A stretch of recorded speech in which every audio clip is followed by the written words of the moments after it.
നമസ്കാരം.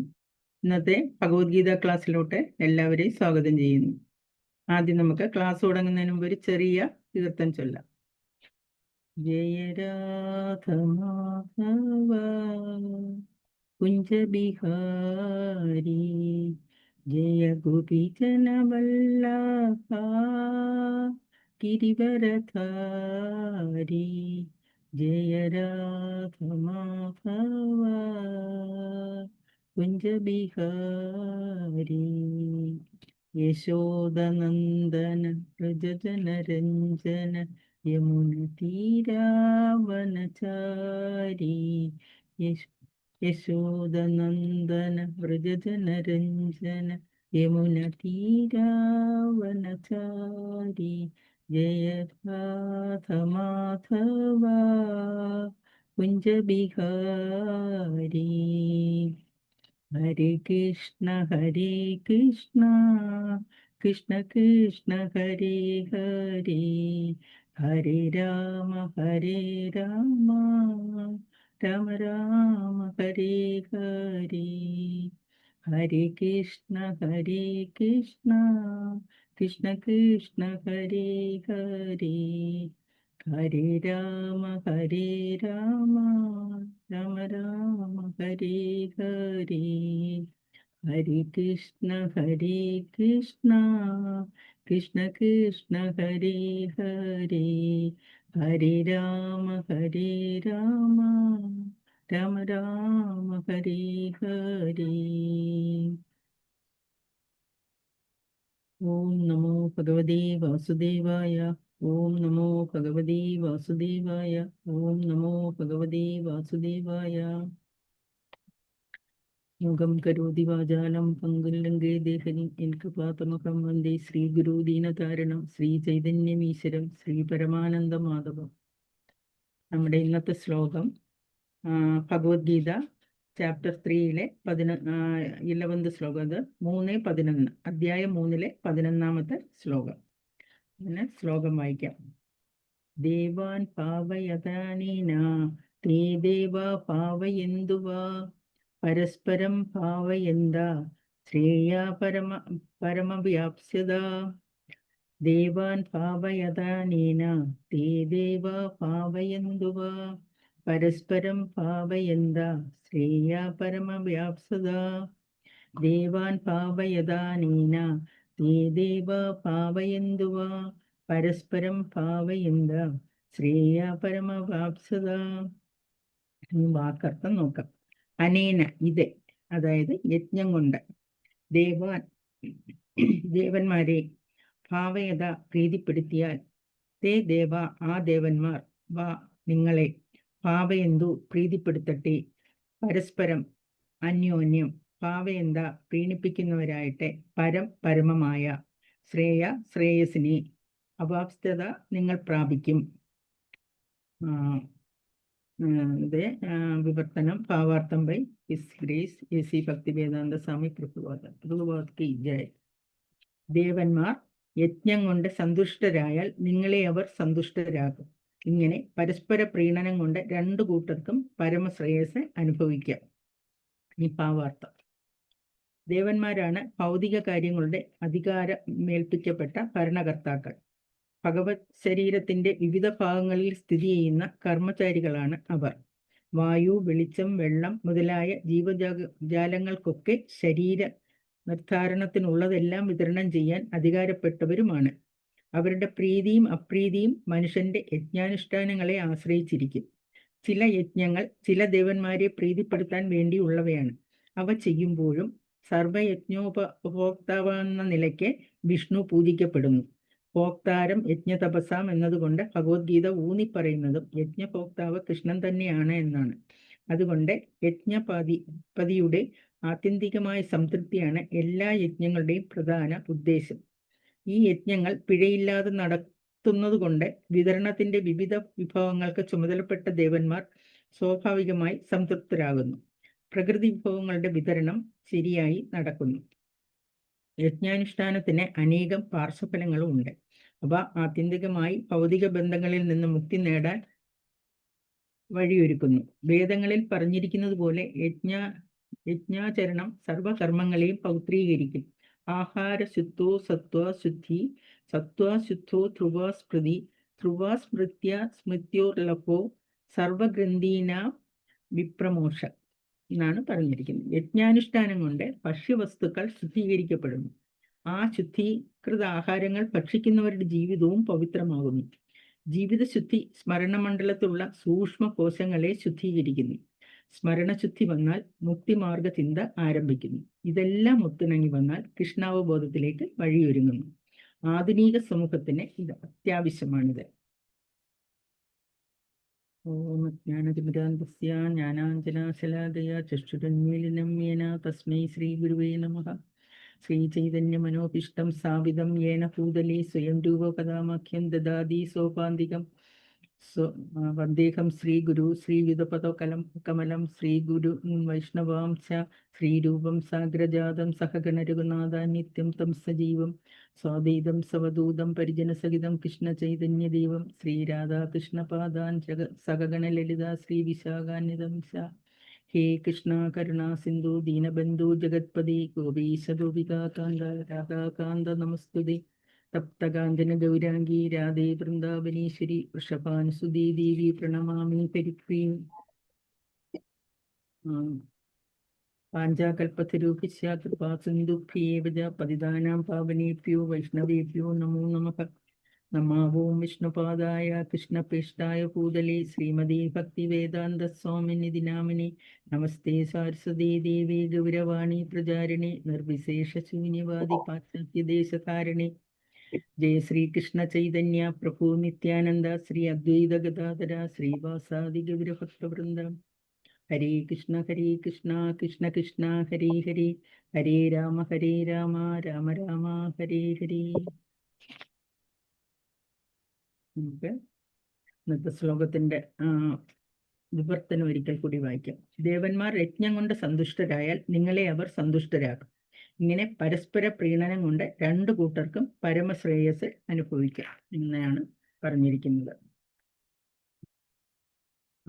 ശരിക്കും ഈ ശ്ലോകത്തിലെ ഭഗവാൻ കൃഷ്ണന് അർജുനനോട് ശരിക്കും നമ്മുടെ എല്ലാം നിലനിൽപ്പിന് കാരണമായ, നമ്മളെ ഈ പ്രപഞ്ചത്തിൽ ജീവിക്കുന്നതിന് കാരണമായ ശരിക്കും കോസ്മിക് കോപ്പറേറ്റീവ് സിസ്റ്റം എന്നാണ് അതിന് ഉദ്ദേശിക്കുന്നത്. കാരണം എല്ലാം ഒന്നിച്ചു കൊണ്ട് നടത്തുന്നതിന് വേണ്ടിയിട്ടുള്ള കോപ്പറേറ്റീവ് സിസ്റ്റത്തിനെ പറ്റിയാണ് നമുക്ക് പറഞ്ഞു തരുന്നത്.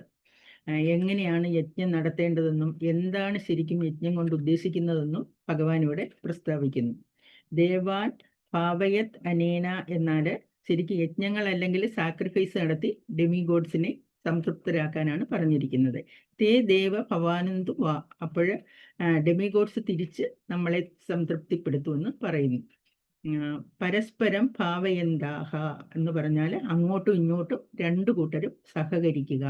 ശ്രേയ പരം അവസ്പയത എന്ന് പറഞ്ഞാൽ അതുകൊണ്ട് നമുക്ക് ഏറ്റവും ശ്രേഷ്ഠത ഉണ്ടാകുമെന്നാണ്, ശ്രേഷ്ഠമായ നന്മ നമുക്ക് ഉണ്ടാകുമെന്നാണ് ഭഗവാൻ ഇവിടെ പറഞ്ഞിരിക്കുന്നത്. ശരിക്കും എന്ത് മെസ്സേജാണ് ശരിക്കും ഭഗവാൻ ഇവിടെ നമുക്ക് തരുന്നതെന്ന് നമുക്ക് നോക്കാം. ശരിക്കും നമ്മൾ ഡെമിഗോഡ്സിനെ പ്ലീസ് ചെയ്യുന്നു, അവർ നമ്മളെ പ്ലീസ് ചെയ്യുന്നു. ഭഗവത്ഗീത നമ്മളെ പഠിപ്പിക്കുന്നത് ശരിക്കും നമ്മൾ താമസിക്കുന്നത് ഒരു യൂണിവേഴ്സ് എന്ന് പറയാം. അത് പക്ഷേ അതൊരു യൂണിവേഴ്സൽ ഗവൺമെന്റ് ആണെന്നാണ് നമ്മളെ പഠിപ്പിച്ചു തരുന്നത്. കാരണം അടുക്കും ചിട്ടയുമായിട്ടുള്ള ഒരു ഗവൺമെന്റ് സിസ്റ്റം നമുക്കറിയാമല്ലോ. അതുപോലെ ഉള്ളൊരു യൂണിവേഴ്സൽ ഗവൺമെന്റിലാണ് അതാണ് നമ്മളെ സംരക്ഷിക്കുന്നതെന്നാണ് ഭഗവാൻ ഇവിടെ നമുക്ക് പറഞ്ഞു തരുന്നത്. ശരിക്കും നമ്മൾ പൊതുവേ എന്താണ് നമ്മുടെ ഈ ലോകം നമ്മൾ ചിന്തിക്കുന്നത്, എല്ലാ കാര്യങ്ങളും പ്രകൃതി തന്നെ ഓട്ടോമാറ്റിക്കായിട്ട് ചെയ്യുന്നു എന്നാണ്. നമ്മൾ ഉൾപ്പെടെ എല്ലാവരും എല്ലാം ഓട്ടോമാറ്റിക്കായിട്ട് കിട്ടുന്നു എന്നാണ് നമ്മൾ കരുതുന്നത്. പക്ഷേ ഇതിനൊക്കെ ഒരു കൺട്രോളർ ഇല്ലാതെ പറ്റുമോ? ശരിക്കും നമുക്ക് ഒരു ഇലക്ട്രിസിറ്റിയുടെ കാര്യം തന്നെ എടുത്താൽ നമുക്കറിയാം. ഇലക്ട്രിസിറ്റി നമുക്ക് കിട്ടണമെന്നുണ്ടെങ്കിൽ ശരിക്കും അതിനെ കൺട്രോൾ ചെയ്യാൻ ഒരു പവർ ഹൗസ് ഉണ്ടാകണം, അതിലൊരു റെസിഡൻറ്റ് എഞ്ചിനീയർ ഉണ്ടാകണം. ശരിക്കും അതുപോലെ തന്നെയാണ് നമ്മുടെ പ്രകൃതിയിൽ നിന്ന് കിട്ടുന്ന water supply, heat supply, air മുതലായവയൊക്കെ നമ്മൾ ആലോചിച്ചാൽ നമുക്ക് അത് മനസ്സിലാകും. ശരിക്കും നമ്മൾ ഒരു സിറ്റിയിൽ ഒരു സ്ഥലത്ത് താമസിക്കുകയാണെങ്കിൽ നമ്മൾ ഗവൺമെൻറ് നമുക്ക് വെള്ളം പ്രൊവൈഡ് ചെയ്യുന്നു, നമ്മൾ അതിന് വെള്ളക്കരം അടയ്ക്കുന്നുണ്ട്. അതുപോലെ ശരിക്കും അത് ശരിക്കും അതുപോലെ തന്നെ ശരിക്കും നമ്മുടെ യൂണിവേഴ്സൽ യൂട്ടിലിറ്റീസ്, നമുക്ക് എന്തൊക്കെയാണ് ആവശ്യം, നമുക്ക് പ്രകൃതിയിൽ നിന്ന് എന്തൊക്കെയാണ് കിട്ടുന്നത്, എയർ കിട്ടുന്നു, വാട്ടർ കിട്ടുന്നു, ഹീറ്റ് കിട്ടുന്നു, ലൈറ്റ്, ഇതെല്ലാം നമുക്ക് പ്രകൃതിയിൽ നിന്ന് കിട്ടുന്നു. ശരിക്ക് നമ്മൾ എന്താണ് അന്നേരം കരുതുന്നത്, ഇതെല്ലാം ശരിക്ക് ടേക്കൺ ഫോർ ഗ്രാൻഡഡ്, നമുക്ക് ഇങ്ങനെ വെറുതെ കിട്ടിക്കൊണ്ടിരിക്കുന്ന കാര്യങ്ങളാണെന്ന് നമ്മൾ അതിനെ നമുക്കൊരു വിലയും കൽപ്പിക്കുന്നില്ല. ഇതെല്ലാം പ്രകൃതിയുള്ളതാണെന്ന്, പ്രകൃതിയിൽ നിന്ന് കിട്ടുന്നതാണെന്ന് നമുക്കറിയാം. പക്ഷെ നമ്മൾ അതിനൊന്നും ഒരു വിലയും കൽപ്പിക്കുന്നില്ല. ഇതെല്ലാം കൺട്രോൾ ചെയ്യുന്ന ആരെങ്കിലും ഉണ്ടെന്നും നമ്മൾ അപ്പോഴൊന്നും ഓർക്കാറില്ല. അതെല്ലാം ഓട്ടോമാറ്റിക്കായിട്ട് നടക്കുന്നു എന്നാണ് നമ്മൾ കരുതുന്നത്. ശരിക്ക് ഗവൺമെൻറ് കാര്യങ്ങളൊക്കെ ഓട്ടോമാറ്റിക്കായി നടക്കുന്നു എന്ന് നമുക്ക് ചിലപ്പോൾ തോന്നും, ചില ഇടത്തൊക്കെ. അതുപോലെ ഒരു കൊച്ചുകുട്ടി എങ്ങനെയാണ് ചിന്തിക്കുന്നത്, ശരിക്ക് സ്വന്തം പേരൻസ് ചോദിക്കുന്നതെല്ലാം പ്രൊവൈഡ് ചെയ്യുമ്പോൾ ആ കുട്ടികൾ അതിൻ്റെ പിറകിലെ എഫേർട്ടൊന്നും മനസ്സിലാക്കുകയില്ല. അവർക്ക് അതിൻ്റെ സോഴ്സോ കോസ്റ്റോ ഒന്നും അവർക്ക് അറിയത്തില്ല. കുറച്ചുകൂടി മുതിർന്നു വരുമ്പോൾ അവർക്ക് മനസ്സിലാകും ഈ സാധനങ്ങളെല്ലാം ഓട്ടോമാറ്റിക്കായിട്ടോ ഫ്രീ ആയിട്ടോ ഒന്നും കിട്ടുന്നതല്ലെന്ന് അവർക്ക് ബോധ്യപ്പെടും. മാതാപിതാക്കൾ ജോലി ചെയ്യണം, അവർ അതിന് വേണ്ടുന്ന അറേഞ്ച്മെൻറ്റ്സ് ചെയ്യണം, എന്നാലൊക്കെ മാത്രമേ ഇതൊക്കെ കിട്ടുകയുള്ളൂ എന്ന് അവർക്ക് മനസ്സിലാകും. അതുപോലെ തന്നെ നമ്മുടെ കോൺഷ്യസ്നെസ് കുട്ടികളുടേത് പോലെ ആയിരുന്നാലും നമ്മളും ചിന്തിക്കും. നമ്മൾ കാറ്റ് വെറുതെ വീശുന്നു, സൂര്യൻ നമ്മുടെ മുകളിൽ നിന്ന് നമുക്ക് ചൂടും വെളിച്ചമൊക്കെ തരുന്നു, പിന്നെ നദികൾ ഒഴുകുന്നു, സമുദ്രം പോകുന്നു, ഇതെല്ലാം നമുക്ക് വെറും എല്ലാം പ്രകൃതിയിലുള്ള കാര്യങ്ങൾ മാത്രമായിട്ട് നമ്മളത് കൺസിഡർ ചെയ്യും. നമുക്കറിയാം മഴ കിട്ടുന്ന എങ്ങനെയാണെന്ന് നമുക്ക് പിന്നെ അറിയാമല്ലോ. സമുദ്രത്തിലെ ജലം ആവിയായി അന്തരീക്ഷത്തിലെത്തി ചില കെമിക്കൽസുമായിട്ടൊക്കെ ചേർന്ന് ഘനീഭവിച്ച് മേഘങ്ങൾ ഉണ്ടാക്കുന്നു. അത് വീണ്ടും മഴയായിട്ട് ഭൂമിയിലേക്ക് എത്തുന്നു. ഈ പ്രതിഭാസങ്ങളെല്ലാം പ്രകൃതി നമുക്കായി ഒരുക്കി തരുന്ന സൗകര്യങ്ങളായിട്ടാണ് നമ്മൾ കാണുന്നത്. ഈ പ്രക്രിയകളെല്ലാം മനുഷ്യന് നമ്മൾ ഒറ്റ വാക്കിൽ അത് പറയും, എല്ലാം ചാൻസ് എന്നുള്ള ഒറ്റ പ്രയോഗം കൊണ്ട് അതിനെയെല്ലാം നമ്മൾ വിലയിരുത്തുന്നു. അവർക്ക് ഇതെല്ലാം കൺട്രോൾ ചെയ്യുന്ന ഒരു ഹയർ അതോറിറ്റി ഉണ്ടെന്നുള്ളത് വിശ്വസിക്കാൻ താല്പര്യമില്ല. പക്ഷേ നമുക്കറിയാം സത്യത്തിൽ ഭഗവാന്റെ ഈ ബാക്ക്ഗ്രൗണ്ട് അറേഞ്ച്മെന്റ് കൊണ്ടാണ് ഇങ്ങനെയൊക്കെ സംഭവിക്കുന്നതെന്ന് നമുക്ക് തിരിച്ചറിയാൻ പറ്റും. നമുക്കായി ഒന്നും ചെയ്യാൻ കഴിയുകയില്ലെന്നും ഭഗവാന്റെ കരങ്ങളിലെ ഈ ബാക്ക്ഗ്രൗണ്ട് അറേഞ്ച്മെന്റ് ഉണ്ടെങ്കിൽ മാത്രമേ യൂണിവേഴ്സിന് സുഗമമായി മുന്നോട്ട് പോകാൻ പറ്റുകയുള്ളൂ എന്നൊക്കെ നമുക്ക് ചിന്തിച്ചാൽ മനസ്സിലാകുന്ന കാര്യങ്ങളാണ്. എല്ലാ സൗകര്യങ്ങളും യൂട്ടിലിറ്റീസും ഒക്കെ പ്രൊവൈഡ് ചെയ്യാനും, എന്നാൽ മാത്രമേ അത്ര പ്രോപ്പറായിട്ടുള്ള ഒരു അറേഞ്ച്മെന്റ് ഉണ്ടെങ്കിൽ മാത്രമേ ഇതൊക്കെ സാധിക്കുകയുള്ളൂ. നമ്മുടെ അത്യാവശ്യ വസ്തുക്കളെല്ലാം നമുക്ക് ഫ്രീ ആയിട്ട് കിട്ടുന്നു എന്നാണ് നമ്മൾ കരുതുന്നത്. നമുക്കതിനൊന്നും പേയ്മെന്റ് കൊടുക്കേണ്ടി വരുന്നില്ല. നമ്മളിപ്പോൾ ഷോപ്പിലോ ഒക്കെ പോയി എന്തെങ്കിലും വാങ്ങിച്ചാലെല്ലാം നമുക്ക് പേയ്മെന്റ് കൊടുക്കണ്ടേ? നമുക്ക് ഈ കിട്ടുന്ന പ്രകൃതി നമുക്ക് ഒരുക്കി തരുന്ന ഈ സാധനങ്ങൾക്കൊന്നും നമ്മൾ പേയ്മെന്റ് കൊടുക്കാറില്ല. എല്ലാം ചാൻസായി തന്നെയാണ് നമ്മൾ കരുതുന്നത്. ഇതെല്ലാം വലിയൊരു പ്ലാനിൻ്റെ ഭാഗമാണെന്നും ഇതിൻ്റെ ഏറ്റവും പുറകിൽ സുപ്രീം ഇൻ്റലിജൻ്റായ ഒരു വ്യക്തി ഉണ്ടെന്നും നമ്മൾ മനസ്സിലാക്കണം. ശരിക്കും അദ്ദേഹത്തിൻ്റെ അദൃശ്യമായ സഹായഹസ്തം നമുക്ക് കാണാൻ കഴിയുകയില്ല. പക്ഷെ നമ്മളത് മനസ്സിലാക്കണം, നമ്മുടെ ബുദ്ധി ഉപയോഗിച്ച് നമ്മൾ തിരിച്ചറിയണം. അത് മനസ്സിലായവർക്ക് ഇതിൻ്റെ എല്ലാം കൺട്രോൾ ആയിട്ട് ഓരോന്നിൻ്റെയും കൺട്രോൾ ചെയ്യാനായിട്ട് വ്യക്തികളുണ്ടെന്ന് നമുക്ക് മനസ്സിലാക്കാം. അവരാണ് ശരിക്കും ഡെമിഗോഡ്സ്, അതായത് ദേവീദേവന്മാർ. അതുകൊണ്ട് നമ്മൾ അവരെ സാറ്റിസ്ഫൈ ചെയ്യണം. അതാണ് നമ്മുടെ പിന്നെ ഈ വേദാസിലൊക്കെ യജ്ഞയും സാക്രിഫൈസും ഒക്കെ റെക്കമെൻഡ് ചെയ്യുന്നത്. അതുകൊണ്ടാണ് നമുക്കറിയാം, നമ്മളാണെങ്കിൽ സാലറി ഉൾപ്പെടെ നമുക്ക് ഗവൺമെന്റിൽ നിന്ന് എന്തെങ്കിലുമൊക്കെ കിട്ടുകയാണെങ്കിൽ, അല്ലെങ്കിൽ പലതിനും നമ്മൾ ഇൻകം ടാക്സ് അതുപോലുള്ള ടാക്സസ് ഒക്കെ നമ്മൾ കൊടുത്തുകൊണ്ടേയിരിക്കും. കൃത്യമായ ടാക്സ് അടയ്ക്കുകയാണെങ്കിൽ നമുക്ക് പ്രശ്നമൊന്നുമില്ല. അതേസമയം നമ്മൾ വീഴ്ച വരുത്തുകയാണെങ്കിലോ ഗവൺമെൻറ് ആ ടാക്സ് നമുക്ക് എൻഫോഴ്സ് ചെയ്യും. അത് സർക്കാർ ഉൾപ്പെടെ നമ്മുടെ തലയിലോട്ടത് വീണ്ടും അവർ എൻഫോഴ്സ് ചെയ്തുകൊണ്ടേയിരിക്കും. അതുപോലെ തന്നെ നമ്മൾ ഡെമിഗോഡ്സിനെ സാക്രിഫൈസ് ചെയ്തില്ലെങ്കിൽ, അവർ തൃപ്തരായില്ലെങ്കിൽ നമുക്ക് മഴ കിട്ടുന്നതിൽ തടസ്സമുണ്ടാകാം, നമുക്ക് വെയിൽ കിട്ടുന്നതിൽ തടസ്സമുണ്ടാകാം, അങ്ങനെയൊക്കെ നമുക്ക് സംഭവിക്കാം. അത്യുഷ്ണം സംഭവിക്കാം, അതിശൈത്യം സംഭവിക്കാം. അങ്ങനെ ശരിക്കും ആളുകൾ കഷ്ടപ്പെടുകയും ചെയ്യും. ശരിക്കും ഈ നമ്മൾ മനസ്സിലാക്കുന്നില്ല. ഈ ഡെമിഗോഡ്സ് എന്ന് പറഞ്ഞാൽ അവർ ഭഗവാൻ തന്നെ, സാക്ഷാൽ ഭഗവാൻ തന്നെ, പരമദിവ്യ പുരുഷോത്തമൻ തന്നെ ഈ മെറ്റീരിയൽ അഫയേഴ്സ്, അതായത് സസ്റ്റനൻസ്, പ്രപഞ്ചത്തിൻ്റെ സസ്റ്റനൻസ് നടത്തുന്നതിന് വേണ്ടി പിന്നെ അപ്പോയിന്റ് ചെയ്ത, എംപവർ ചെയ്തിട്ടുള്ള അഡ്മിനിസ്ട്രേറ്റേഴ്സ് ആണെന്ന് നമ്മൾ മനസ്സിലാക്കുന്നില്ല. ശരിക്കും അവർ ഭഗവാൻ കൃഷ്ണൻ്റെ നിർദ്ദേശം അനുസരിച്ച് തന്നെയാണ് പ്രവർത്തിക്കുന്നത്. നമുക്കിപ്പോൾ ഒരു ഗവൺമെൻറ് ഡിപ്പാർട്ട്മെൻറ്റ്, നമുക്കൊരു ഒരു പോലീസ് ഡിപ്പാർട്ട്മെൻറ്റിനെ പിന്നെ എടുക്കാം. നമ്മൾ അവരെ അനുസരിക്കുന്നു, പോലീസ് ഡിപ്പാർട്ട്മെൻറ്റിൻ്റെ ഇതനുസരിച്ച് നമ്മൾ പ്രവർത്തിക്കുന്നു എന്ന് വെച്ചാൽ നമ്മൾ ആ ഗവൺമെൻറ്റിൻ്റെ ആവശ്യപ്രകാരമാണ് നമ്മൾ, അതിൻ്റെ റൂൾസ് ആൻഡ് റെഗുലേഷൻസ് അനുസരിച്ചാണ് നമ്മൾ ജീവിക്കുന്നതെന്ന് കരുതണം. കാരണം ഒരു ഡിപ്പാർട്ട്മെൻറ്റും ആ ഗവൺമെൻറ്റിൻ്റെ റൂൾസിന് എഗൻസ്റ്റ് ആയിട്ട് പോകാൻ പറ്റുകയില്ല.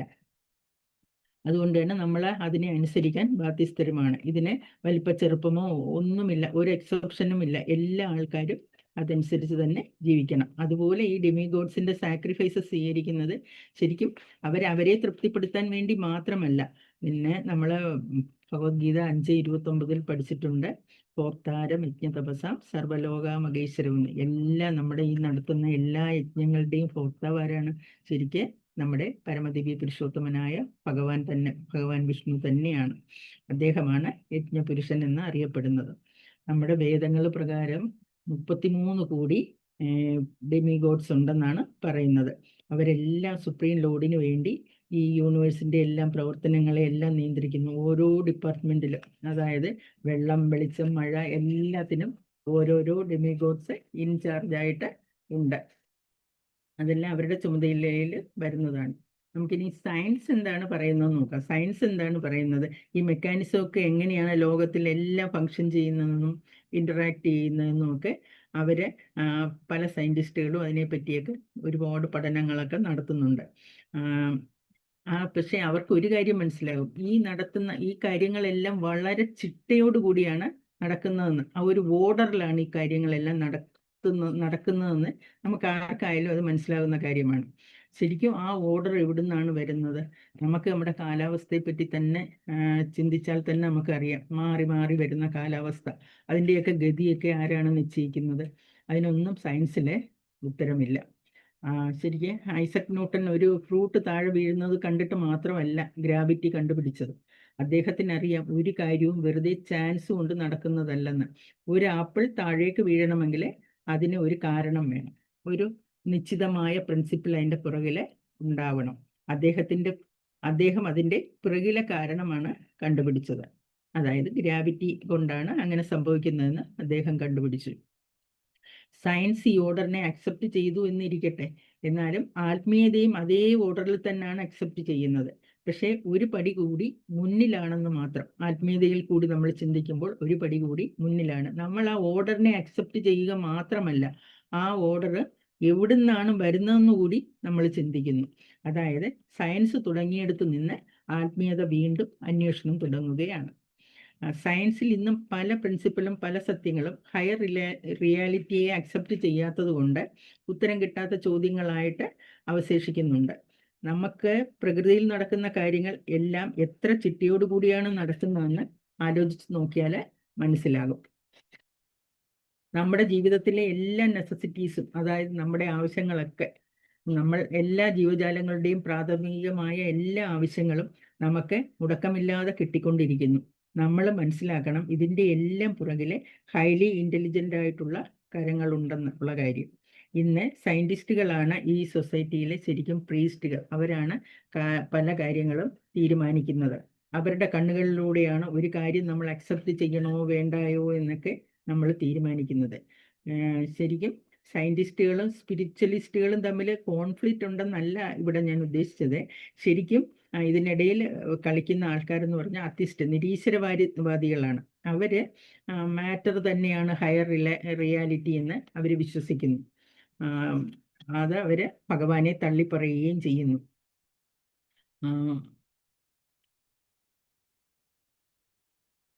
ശരിക്കും ഈ സയൻസ് എന്ന് പറഞ്ഞാൽ ഒരു മാപ്പ് പോലെയാണ്. നമുക്ക് നമുക്ക് പലതും ലൊക്കേറ്റ് ചെയ്യാൻ ഈ ഇതുകൊണ്ട് സാധിക്കുന്നു. അതുപോലെ തന്നെ ഒരു പരിധിവരെ അതിൻ്റെ ഉറവിടത്തെയും നമുക്ക് പല കാര്യങ്ങളും നമുക്ക് സയൻസിനെ തള്ളിപ്പറയത്തില്ല ഒരിക്കലും. സയൻസ് കൊണ്ട് നമുക്ക് പല പല കാര്യങ്ങളും മനസ്സിലാക്കാനും ഒക്കെ പറ്റുന്നുണ്ട്.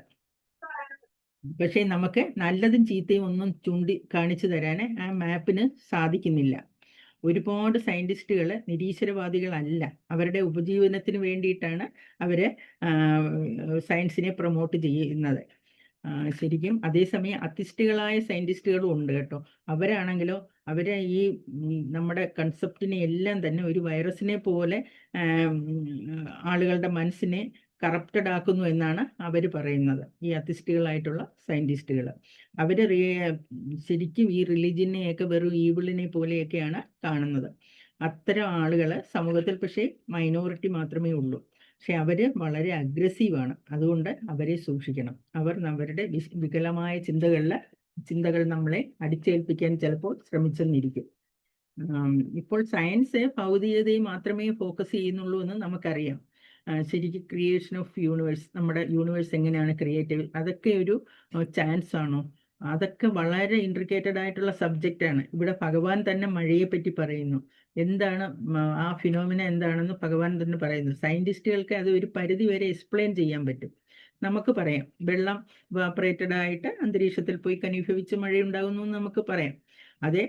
അതിന് ഇന്ദ്രൻ്റെയും ഭഗവാന്റെയും ഒന്നും ആവശ്യമില്ലെന്നും സയൻറ്റിസ്റ്റുകൾ പറയും. പക്ഷേ നമുക്കറിയാം, നമ്മുടെ ലബോറട്ടറികളിലൊക്കെ മേഘശകലങ്ങൾ ഉണ്ടാക്കി അന്തരീക്ഷത്തിൽ മഴ പെയ്യിക്കാൻ, ഈ യൂണിവേഴ്സിൽ മൊത്തം മഴ പെയ്യിക്കാൻ സാധിക്കുമോ? നമുക്ക് ഒരിക്കലുമില്ല. ശരിക്കും ശാസ്ത്രജ്ഞന്മാർ ആർട്ടിഫിഷ്യലായിട്ടുള്ള റെയിനൊക്കെ ഉണ്ടാക്കിയിട്ടുണ്ട്, അതിന് ശ്രമിച്ചിട്ടുണ്ട് അവർ. പക്ഷേ ഈ ക്ലൗഡ്സ്, മേഘങ്ങൾ എല്ലാം മേഘങ്ങളല്ല. ചില മേഘങ്ങൾ മാത്രമേ മഴയെ പെയ്യിക്കുകയുള്ളൂ. മഴ പെയ്യാൻ പറ്റുന്ന ക്ലൗഡ്സ് കണ്ടൻസ് ചെയ്താൽ മഴ കിട്ടും. ആ സമയത്ത് അന്തരീക്ഷത്തിലുള്ള ചില കെമിക്കൽസും സ്പ്രെഡ് ആകുന്നു. അതിനെ നമ്മൾ ക്ലൗഡ് സീഡിങ് എന്നാണ് പറയുന്നത്. ആ എൻറ്റയർ മെക്കാനിസവും ശരിക്കും കോംപ്ലിക്കേറ്റഡ് ആണ്. അതിൽ നമുക്ക് ഒരു കൺട്രോളും ഇല്ല. ശരിക്കും ആർട്ടിഫിഷ്യൽ റെയിൻ ഉണ്ടാക്കുകയാണെങ്കിൽ അതിലും നമുക്ക് കൺട്രോൾ ഉണ്ടാകത്തില്ല. കാരണം ആർട്ടിഫിഷ്യൽ റെയിൻ ഉണ്ടാക്കിയാലും നമുക്ക് അതിന് 100% പറയാൻ പറ്റത്തില്ല. അതെവിടെയാണ് പെയ്യുന്നതെന്നോ ഒന്നും നമുക്ക് പറയാൻ പറ്റത്തില്ല. ചിലപ്പോൾ ഒരു നദിക്ക് മുകളിൽ അത് പെയ്യാം, അല്ലെങ്കിൽ ചിലപ്പോൾ ലാൻഡിലായിരിക്കും ഉണ്ടാകുന്നത്. അതുപോലെ ശരിക്കും അതിനെപ്പറ്റി നമുക്ക് അത്രത്തോളം ആധികാരികമായിട്ടൊന്നും ഇതുവരെയും ആരും പറഞ്ഞു കേട്ടിട്ടില്ല. അതുപോലെ തന്നെ ഈ പ്രോസസ്സ് എന്നൊക്കെ പറഞ്ഞാൽ എക്കണോമിക്കലി വയബിളും അല്ല. ഒരുപാട് പൈസയൊക്കെ ചിലവാകുന്ന പ്രോസസ്സാണ് ഇതൊക്കെ. നമ്മൾ എന്തെങ്കിലും ഓട്ടോമാറ്റിക്കായിട്ട് നടക്കുന്നു എന്ന് പറഞ്ഞാൽ അതിൻ്റെ പുറകിൽ ഒരു കൺട്രോളർ ഇല്ല എന്ന് കരുതരുത്. ഉദാഹരണത്തിന്, ഒരു കുട്ടിക്ക് ഒരു ഓട്ടോമാറ്റിക് ടോയ് കിട്ടി, അതിങ്ങനെ മൂവ് ചെയ്യുകയാണെങ്കിൽ എന്താണ് ആ കുട്ടി വിചാരിക്കുന്നത്? ഇത് തന്നെത്താനെ അത് ഇങ്ങനെ നടക്കുന്നതാണെന്നാണ്. അതുപോലെ നമ്മൾ ഒരു ഡോറിൻ്റെ അടുത്ത് നിന്ന് തന്നെത്താനെ തുറക്കുകയാണെങ്കിൽ, നമ്മൾ ഓട്ടോമാറ്റിക്കായിട്ട് തുറക്കുന്ന ഡോറ് കാണുമ്പോഴും നമ്മൾ വിചാരിക്കും അതിൻ്റെ പുറകിൽ പ്രവർത്തിക്കുന്ന മെക്കാനിസത്തെ പറ്റി, അല്ലെങ്കിൽ അതിൻ്റെ ആ പുറകിൽ അത് ഉണ്ടാക്കിയ ആ വ്യക്തികളെ പറ്റി നമ്മൾ ചിന്തിക്കുന്നതേ ഇല്ല. അതുപോലെ തന്നെ ശരിക്കും ഇതിൻ്റെ പലതിൻ്റെയും സയൻറ്റിഫിക് എക്സ്പ്ലനേഷനും സ്ക്രിപ്ചറൽ എക്സ്പ്ലനേഷനും ഒന്നും കോൺട്രഡിക്റ്ററി അല്ല. പക്ഷേ അത് കോംപ്ലിമെൻ്ററി തന്നെയാണ്. സ്ക്രിപ്ചേഴ്സ് ഈ മെക്കാനിസത്തെ എക്സ്പ്ലെയിൻ ചെയ്യുന്നില്ല എന്നുള്ളതാണ്. അതേസമയം സയൻസ് ഇത് പല മെക്കാനിസത്തെ പറ്റി എക്സ്പ്ലെയിൻ ചെയ്യുന്നുണ്ട്. മറിച്ച് നമ്മൾ ഈ മെക്കാനിസത്തിൻ്റെ അതായത് മെക്കാനിസം കൺട്രോൾ ചെയ്യുന്ന വ്യക്തികളെ പറ്റിയാണ് നമ്മൾ കൂടുതൽ ആത്മീയതയിൽ പറയുന്നത്. നമ്മൾ വിശ്വസിച്ചാലും ഇല്ലെങ്കിലും സത്യം സത്യമായിട്ട് തന്നെ ഇരിക്കും.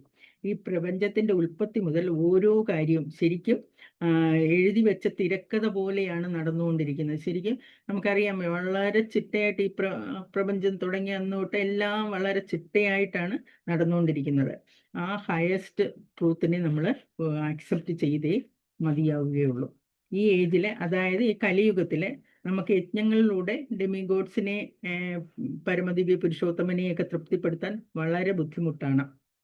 ആളുകൾ ശരിക്കും വളരെ ഹാർഷായിട്ട് പെരുമാറുന്ന ആൾക്കാരാണ്. അതുകൊണ്ട് ഏറ്റവും ഉത്തമമായ മാർഗം എന്ന് പറഞ്ഞാൽ നമ്മൾ സുപ്രീം ലോർഡിനെ സാറ്റിസ്ഫൈ ചെയ്യുക എന്നുള്ളത് തന്നെയാണ്. എന്താണ് അതിനുള്ള ഏറ്റവും എളുപ്പമായ ലളിതമായ മാർഗം? എന്താണ്?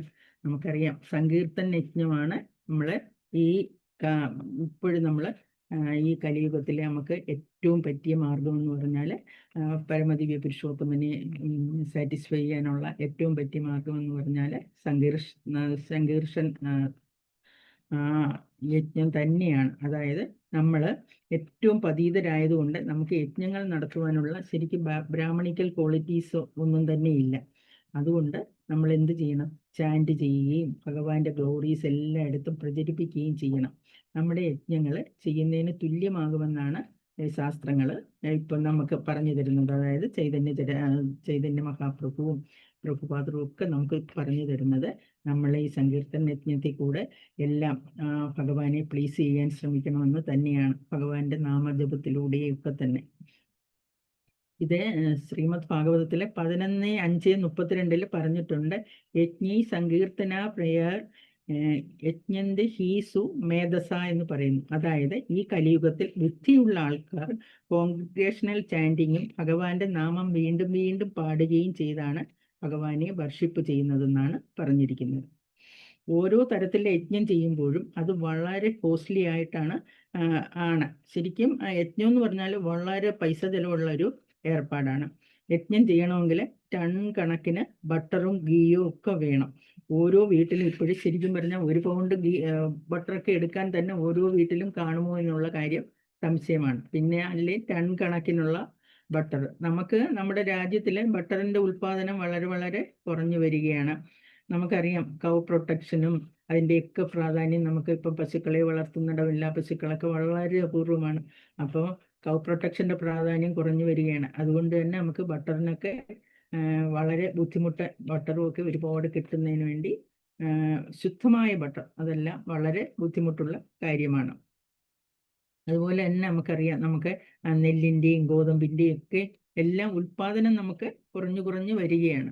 ശരിക്കും കലിയുഗം അഡ്വാൻസ് ചെയ്തുകൊണ്ടിരിക്കുമ്പോൾ എല്ലാം വളരെ മോശമായിട്ട് നമുക്കറിയാം ഓരോരോ കാര്യങ്ങളായിട്ട് ക്ഷയിച്ചു കൊണ്ടേ ഇരിക്കുകയാണ്. മനുഷ്യരെല്ലാം ശരിക്കും പല മനുഷ്യരും ശരിക്കും മൃഗങ്ങളെ പോലെ ജോലി ചെയ്യുന്നു. അങ്ങനെ മൃഗങ്ങളെ പോലെ തന്നെയാണ് ജീവിക്കുന്നത്.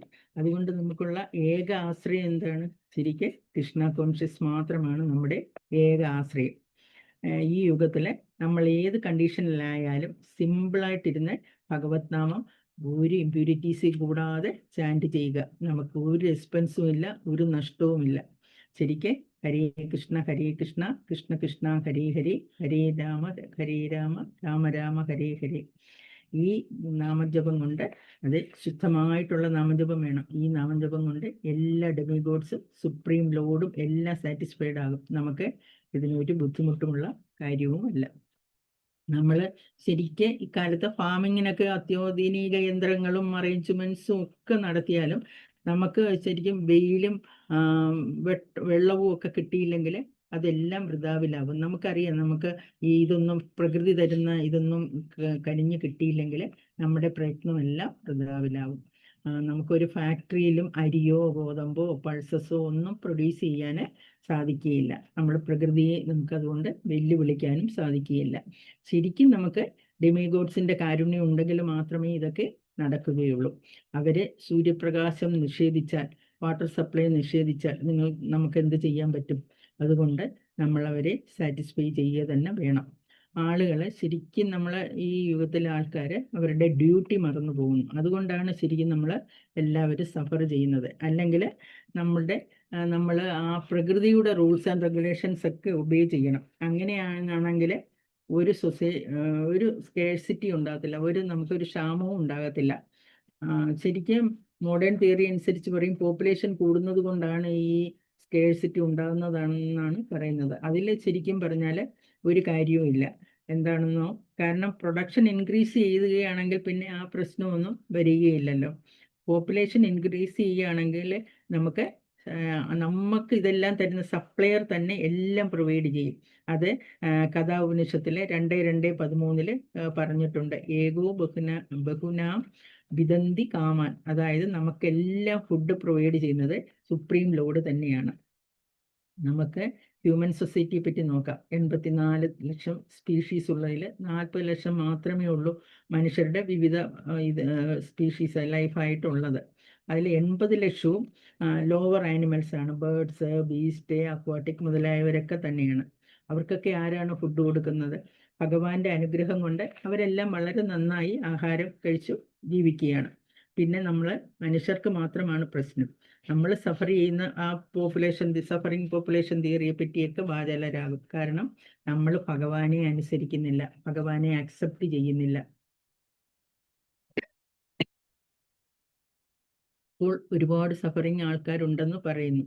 എന്താണ് ഈ സയൻസൊക്കെ ഒരുപാട് അഡ്വാൻസ്ഡ് ആയിട്ടുണ്ടെന്ന് പറയുന്നു. പക്ഷേ എന്താണ് സയൻസ് ആ അഡ്വാൻസ്മെന്റ് കൊണ്ട് ആളുകളുടെ ബുദ്ധിമുട്ടുകൾ കുറയ്ക്കാൻ അവർക്ക് കഴിയാത്തത്? നമ്മൾ സുപ്രീം സപ്ലയറിനെ സാറ്റിസ്ഫൈ ചെയ്യിക്കുക. അപ്പോൾ നമ്മുടെ സഫിഷ്യൻ്റായിട്ട് നമുക്ക് പ്രൊഡക്ഷൻ കിട്ടും, നമ്മൾ ഹാപ്പി ആവുകയും ചെയ്യും. നമ്മൾ സങ്കീർത്തന യജ്ഞം നടത്തുമ്പോൾ എല്ലാം പ്യൂരിഫൈ ചെയ്യുന്നതായിട്ട് കാണാം. ഈ സാക്രിഫൈസിൽ എല്ലാം ഹൈജീനിക്കും പ്യൂരിഫൈഡുമായിട്ട് ഉള്ളതായി തീരുന്നു. ജോർജ് ബെർണാഡ് ഷാ എഴുതിയിട്ടുണ്ട്, you are what you eat എന്ന് അദ്ദേഹം പറഞ്ഞിട്ടുണ്ട്. അതുപോലെ നമ്മുടെ ശരീരം പ്യൂരിഫൈ ആകുന്നതിനും അത് ഇംപ്യൂർ ആകുന്നതിനും ഒക്കെ നമ്മൾ കഴിക്കുന്ന ആഹാരത്തിനെ അനുസരിച്ചാണ് ഇരിക്കുന്നത്. അതുകൊണ്ടാണ് ശരിക്കും നമ്മൾ ആഹാരത്തിൻ്റെ കാര്യങ്ങൾ റെസ്ട്രിക്ഷൻ പറയുന്നത്. അത് കഴിച്ചുകൂടാ, ഇത് കഴിച്ചുകൂടാ എന്നൊക്കെ പറയുന്നത്. പ്രകൃതിയിൽ നിന്ന് നമുക്ക് സഫീഷ്യൻ്റ് ആയിട്ടുള്ള ഗ്രെയിൻസ്, മിൽക്ക്, ബട്ടർ, ഫ്രൂട്ട്സ് എല്ലാം കിട്ടുന്നുണ്ട്. ഈ നാച്ചുറൽ പ്രോഡക്റ്റ് ഭഗവാൻ ഓഫർ ചെയ്തിട്ട് പ്രസാദമായിട്ട് നമ്മൾ അക്സെപ്റ്റ് ചെയ്താൽ ശരിക്കും നമ്മുടെ ഹെൽത്തും നന്നാകും, നമ്മൾ ശുദ്ധീകരിക്കപ്പെടുകയും ചെയ്യും. ഇത് പ്രഭുപാദർ പർപ്പോട്ടിലെ ചന്ദ്യോഗ്യ ഉപനിഷത്തിൽ നിന്നുള്ള 7:26-2 ഒരു ശ്ലോകം പറഞ്ഞിട്ടുണ്ട്. ആഹാര ശുദ്ധു സത്വശുദ്ധു എന്ന് തുടങ്ങുന്ന ഒരു ശ്ലോകം ആ പർപ്പോട്ടിൽ അദ്ദേഹം പറഞ്ഞിട്ടുണ്ട്. ശരിക്ക് നമ്മുടെ അപ്പോൾ നമുക്ക് കൃഷ്ണ കോൺഷ്യസ് എന്താണെന്ന് ശരിക്കും നമ്മൾ ഇപ്പോഴാണ് മനസ്സിലാക്കുന്നതെന്ന് അദ്ദേഹം പറഞ്ഞിരിക്കുന്നു. നമുക്ക് ഈ പാതയിൽ പ്രോഗ്രസ്സും ഉണ്ടാകും. നമ്മുടെ ബോഡി പ്യുവർ അല്ലെങ്കിൽ ഏറ്റവും പ്യുവറായ ഈ കൃഷ്ണ കോൺഷ്യസ് നമുക്ക് എങ്ങനെ മനസ്സിലാക്കാൻ സാധിക്കും? അതുകൊണ്ട് നമ്മൾ എല്ലാ റൂൾസ് ആൻഡ് റെഗുലേഷൻസ് ഒബേ ചെയ്ത് തന്നെ വേണം ജീവിക്കുവാൻ. നമുക്ക് എന്തെങ്കിലും ഒരു കണ്ടാമിനേഷൻ ഉണ്ടാകുമ്പോൾ നമ്മൾ ഒരു ഒരു അസുഖം വരുന്ന ഒരു സ്റ്റേജിലാകും. ഭൗതികമായ അസുഖം തന്നെയാണ് ശരിക്കും. അങ്ങനെയുള്ള ആ അസുഖങ്ങളുടെ ഗണത്തിൽപ്പെടുത്താൻ തന്നെയാണ് ബർത്ത്, ഡെത്ത്, ഓൾഡ് ഏജ് ഒക്കെ വരുന്നത്. അല്ലെങ്കിൽ ശരിക്കും നമുക്കറിയാം നമ്മുടെ സോള് വളരെ പ്യുവറാണ്. അത് ഭഗവാന്റെ പാർട്ട് ആൻഡ് പാഴ്സലാണ്. നമ്മുടെ ഭൗതികമായ ഇമ്പ്യൂരിറ്റീസ് കൊണ്ടാണ് നമുക്ക് കഷ്ടപ്പാടുകൾ ഉണ്ടാകുന്നത്. നമ്മൾ നമ്മുടെ എക്സിസ്റ്റൻസിനെ പ്യൂരിഫൈ ചെയ്യുകയാണെങ്കിൽ നമുക്ക് ഭഗവാനെ പോലെ ഭഗവാന്റെ ആ ഒരു പ്യുവർനെസ്സിലോട്ട് നമുക്ക് അടുക്കാൻ സാധിക്കും. നമുക്ക് സന്തോഷവും ഉണ്ടാകും. എങ്ങനെ സന്തോഷം ഉണ്ടാകും? വേദാന്ത സൂത്രത്തിലെ 1:1-2 പറയുന്നത് പോലെ ആനന്ദമയോ പ്രയാസത് എന്ന് പറയുന്നു. അതുപോലെ ബ്രഹ്മസംഹിതയിലും പറയുന്നത് എന്താ? സച്ചിത്താനന്ദം എന്നാണ് പറയുന്നത്. ഭഗവത്ഗീതയിലെ 18:84 പറയുന്നുണ്ട്, ബ്രഹ്മഭൂത പ്രസന്നാത്മ ന സോജതി ന കാംക്ഷതി എന്ന്. അതുപോലെ നമ്മൾ പ്യൂരിഫൈ ചെയ്യുന്നതിനോടൊപ്പം ഭഗവാന്റെ എക്സിസ്റ്റൻസും നമുക്ക് അനുഭവവേദ്യമാവുകയും ചെയ്യും. അപ്പോൾ തന്നെ നമുക്ക് സന്തോഷവും കിട്ടും, ഒരു ആകാംക്ഷയും ഉണ്ടാകത്തില്ല. നമ്മളുടെ സ്റ്റേജ് ബ്രഹ്മഭൂത പ്രസന്നാത്മാ സ്റ്റേജിലോട്ട് നമുക്ക് പോകാൻ പറ്റും. നമ്മൾ ഈ യജ്ഞത്തിൻ്റെ പർപ്പസ് അത് വെറും ഒരു ചടങ്ങ്, ഒരു റിച്വലിറ്റിക്ക് ചടങ്ങ് മാത്രമല്ല ഈ യജ്ഞം എന്ന് പറയുന്നത്. അത് നമുക്ക് യൂണിവേഴ്സൽ ഗവൺമെൻറ്റുമായിട്ട് ഹാർമണൈസ് ചെയ്ത് പോകാനും നമ്മുടെ പ്രവൃത്തി കൊണ്ട് ശരിക്കും മറ്റുള്ളവരെ ആ ഹാർമണി എന്താണെന്ന് കാണിച്ചു കൊടുക്കാനും അതുകൊണ്ട് നമുക്ക് സാധിക്കും. അതുകൊണ്ടാണ് നമ്മളെപ്പോഴും ചാൻറ്റ് ചെയ്യുമ്പോൾ ഭഗവാനോട് നമ്മൾ ആവശ്യപ്പെടുന്നത്, Krishna please engage me in your service. നമ്മൾ ഭഗവാനോട് എപ്പോഴും ആവശ്യപ്പെടുന്നത്. നമുക്കറിയാം നമ്മൾ എത്രത്തോളം സ്നേഹത്തോടു കൂടിയാണ് ഭഗവാനിൽ നിന്ന് നമ്മൾ ഭഗവാനോട് എൻവിയസ് തോന്നിയത് കൊണ്ടാണ് ഭഗവാന്റെ സാമീപ്യത്തിൽ നിന്ന് നമ്മൾ ഈ ലോകത്തിലേക്ക് വന്നത്. ഇവിടെ നമ്മൾ നമ്മൾ ദുഃഖാലയം അശ്വാസതം എന്ന് പറഞ്ഞാൽ പോലും നമുക്ക് കഴിയാനുള്ള എല്ലാ കാര്യങ്ങളും ഭഗവാൻ തന്നെ പ്രൊവൈഡ് ചെയ്യുന്നു. ഭഗവാന്റെ ആ കാരുണ്യത്തോടു കൂടി നമ്മുടെ ഒരു അച്ഛനെ പോലെ നമുക്ക് വേണ്ടുന്നതെല്ലാം ഭഗവാൻ തരുന്നു. പക്ഷെ ആ ഭഗവാനെ നമ്മൾ എത്തരത്തിലാണ് നമ്മൾ തിരിച്ചാ റെസിപ്രൊക്കേറ്റ് ചെയ്യേണ്ടത്, ആ സ്നേഹം റെസിപ്രൊക്കേറ്റ് ചെയ്യേണ്ടതെന്നാണ് നമ്മൾ മനസ്സിലാക്കേണ്ടത്. ഭഗവാനോട് നമ്മുടെ ആ ഗ്രാറ്റിറ്റ്യൂഡ്, നമ്മുടെ ആ സ്നേഹം പ്രകടിപ്പിക്കണം എപ്പോഴും. അതിന് നമ്മൾ എന്താണ് ചെയ്യേണ്ടത്? ശരിക്കും ശുദ്ധമായ നാമജപത്തിലൂടെയും ഭഗവാന്റെ ഡിവോഷണൽ സർവീസ്, അൺഅലോയ്ഡ് ഒരു ഇതും നമ്മൾ ആഗ്രഹിക്കാതെയുള്ള അൺഅലോയ്ഡ് ഡിവോഷണൽ സർവീസിലൂടെയും നമുക്ക് ഭഗവാന്റെ കാരുണ്യത്തിനും ഭഗവാന്റെ സ്നേഹത്തിനും വേണ്ടി സ്ഥിരമായിട്ട് നമ്മൾ കോൺസ്റ്റൻ്റായിട്ട് നമ്മൾ പ്രാർത്ഥിച്ചുകൊണ്ടേയിരിക്കണം. എന്നാലേ നമുക്ക് ആ ഒരു അതായത് ഹാർമണൈസ് ചെയ്ത് പോകാൻ നമുക്ക് പറ്റുകയുള്ളൂ. ഹരേ കൃഷ്ണ. ക്ലാസ് ഇവിടെ അവസാനിപ്പിക്കാമെന്ന് വിചാരിക്കുകയാണ് മാതാജി. ഹരേ കൃഷ്ണ മാതാജി. താങ്ക് യു മാതാജി. വളരെ നല്ല ക്ലാസ് ആയിരുന്നു. ഒരുപാട് ടെക്നിക്കൽ പോയിന്റ്സ് മാതാജി പറഞ്ഞു. താങ്ക് യു മാതാജി. ഹരേ കൃഷ്ണ. ഹരേ കൃഷ്ണ.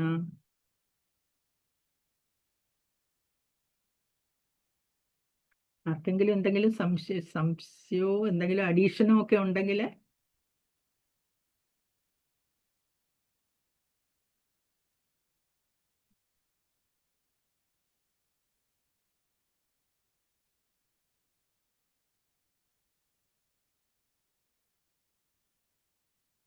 ഓക്കെ മാതാജി, ഒന്നുമില്ലാന്ന് തോന്നുന്നു. നമുക്ക് ക്ലോസ് ചെയ്യാം അപ്പൊ. ശരി മാതാജി. Thank you Mataji. ഭഗവത്ഗീത കി ജയ്. ശ്രീല പ്രഭുപാദ് കി ജയ്. Thank you Mataji. Thank you so much. Hare Krishna. Thank U.